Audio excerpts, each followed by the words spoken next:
avec nous ce soir Ramata Maïga Coulibaly, qui est coordinatrice de l'AES Confédération Diaspora France-Europe. Bonsoir et bienvenue. D'abord, une première réaction à cette prise du camp de Tessalit par le FLA. Après Kidal, l'armée régulière recule encore. Est-ce que ça vous inquiète? Bonsoir monsieur, bonsoir de m'avoir invité. Je ne comprends pas parce que c'est toujours les médias extérieurs qui disent que nos villes sont prises par le GNIM et le FLA. Pendant ce temps, nous qui vivons la situation, nous savons que nos militaires, évidemment, comment dit-on, à Kidal, à un moment, il y a eu un repli tactique. Et aujourd'hui, c'est nos militaires qui sont à Kidal. Et là, Tessalit, c'est pareil. Voilà, donc... Nous n'avons pas les mêmes informations. Ben oui. Parce que là, nous avons des images qui montraient justement sur Tessalit. Ben oui, et les images, vous les détenez comment? De qui? D'où? Est-ce que ce sont, vous avez demandé, vous avez pris ces images-là sur le tas vous-même? C'est ce que je ne sais pas. De ça, on se pose la question parce que des fois, on est vraiment dérouté par ces images qui nous viennent de je ne sais pas d'où. Mais bon, quoi qu'il en soit, si la ville de Tessalit est prise, ouais, nos militaires sont là et qui se battent comme des lions contre des djihadistes qui viennent de tous les côtés. Le FLA, c'est qui? Le FLA, c'est le MNLA. Le GNIM, c'est quoi? C'est aussi des terroristes. Et le FLA, c'est pareil. Madame Coulibaly, en tout cas, nous vérifions toutes les images que nous diffusons à l'antenne, et ça, il faut aussi que ce soit dit. Les rebelles, en fait, ils appellent à une transition pacifique du pouvoir. Est-ce que vous y croyez? Une transition, c'est les rebelles qui vont appeler une transition pacifique. Mais la transition, elle est pacifique. Dans la mesure où le gouvernement du Mali a eu à organiser combien de rencontres? Il y a eu les assises où le gouvernement a tendu la main à tous ces groupes armés qui sont des terroristes, qui ont pris des armes contre leur pays, s'ils disent que c'est leur pays. Mais ceux dont c'est leur pays, le Mali est leur pays. Ces gens-là, ces Touaregs-là, sont avec la transition aujourd'hui.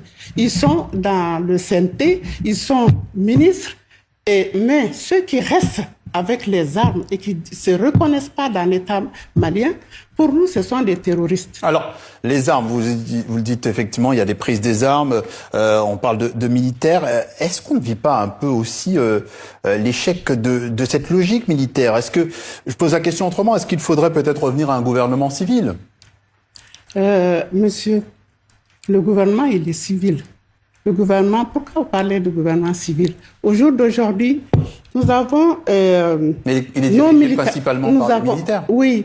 Donc, il y a aussi des civils, mais là n'est pas la question. Les militaires les militaires qui nous dirigent aujourd'hui, ce sont aussi des enfants du Mali.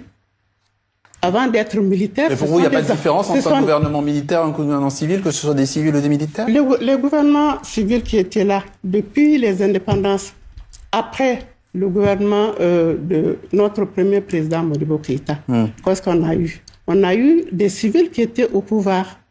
Est-ce que ces civils-là ont empêché qu'il y ait cette rébellion? Depuis combien? Mais la question inverse se pose aussi est-ce que le gouvernement militaire a réussi lui aussi?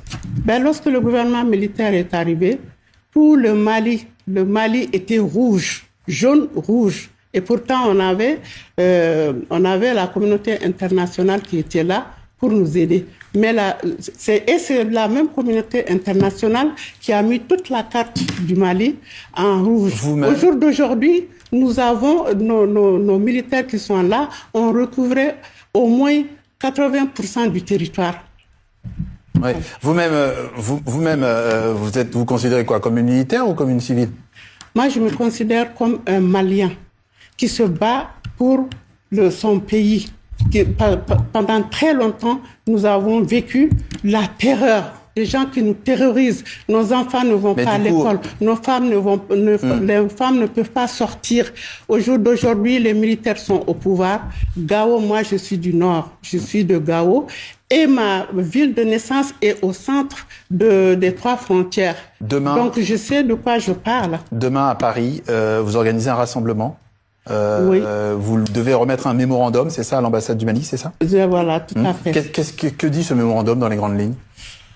Ce mémorandum exprime notre surprise déjà de l'attaque du 25 avril passé par des terroristes que justement les médias mainstream appellent des djihadistes. Si ce sont des djihadistes, ils ne vont pas s'attaquer à une mosquée.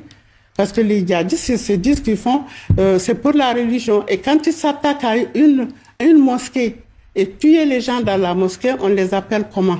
Donc ça nous a surpris. Oui. Mais ceci étant, il faut savoir que on est aguerris. Nous, ça fait des années qu'on est dans cette terreur, qu'on est dans cette agression. Et comment, Madame Coulibaly, on sort finalement de cette crise? On peut parler par exemple des voisins, le Niger, le Burkina, il n'y a pas eu beaucoup de soutien, enfin en tout cas on n'en a pas vu. Comment on sort de la crise? Le Burkina et le Niger ont fait leur soutien.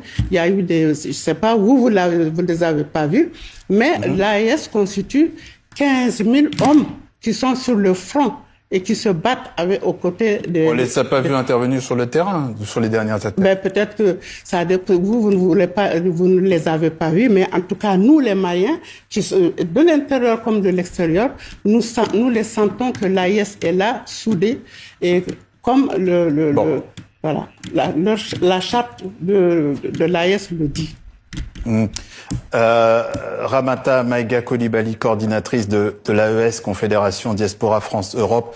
Merci d'être passé par notre journal Afrique sur TV5 Monde. Donc là, demain, le 2 mai, nous appelons toute la diaspora de sortir pour venir soutenir notre on l'a entendu. Merci pays pour venir condamner cet acte ignoble qui s'est passé. On n'a plus le temps, mais je profite parce que c'était très court le temps, mais je profite quand même pour dire que c'est ignoble cet acte-là, que la communauté internationale qui sont là pour dire que voilà, ils sont prêts à parler de ce qui ne va pas au Mali, mais ce qui va au Mali, ils sont pas prêts à parler. Le tribunal militaire de Bamako informe l'opinion publique nationale et internationale que le parquet militaire de Bamako a ouvert une enquête à la suite des attaques terroristes survenues le 25 avril 2026 au Mali et ayant visé plusieurs positions des forces armées de sécurité, y compris à Bamako, à Kati et le domicile du ministre de la Défense et des anciens combattants. Les investigations menées ont permis à ce stade d'établir un faisceau d'éléments solides et relatifs à la complicité de certains militaires radiés ou en instance de radiation de l'effectif, notamment leur participation à la planification, à la coordination et à l'exécution des attaques su-indiquées, avec l'implication notoire de certains hommes politiques, dont le docteur Oumar Marikou.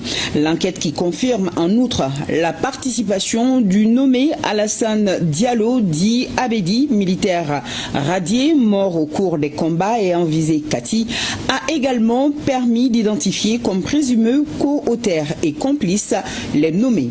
Sergent Djakarija Sojo, militaire en activité. Adjudant Moussa Djani, militaire en activité. Adjudant-chef Mamadou Keïta, militaire en activité. Soiba Djara, militaire à la retraite.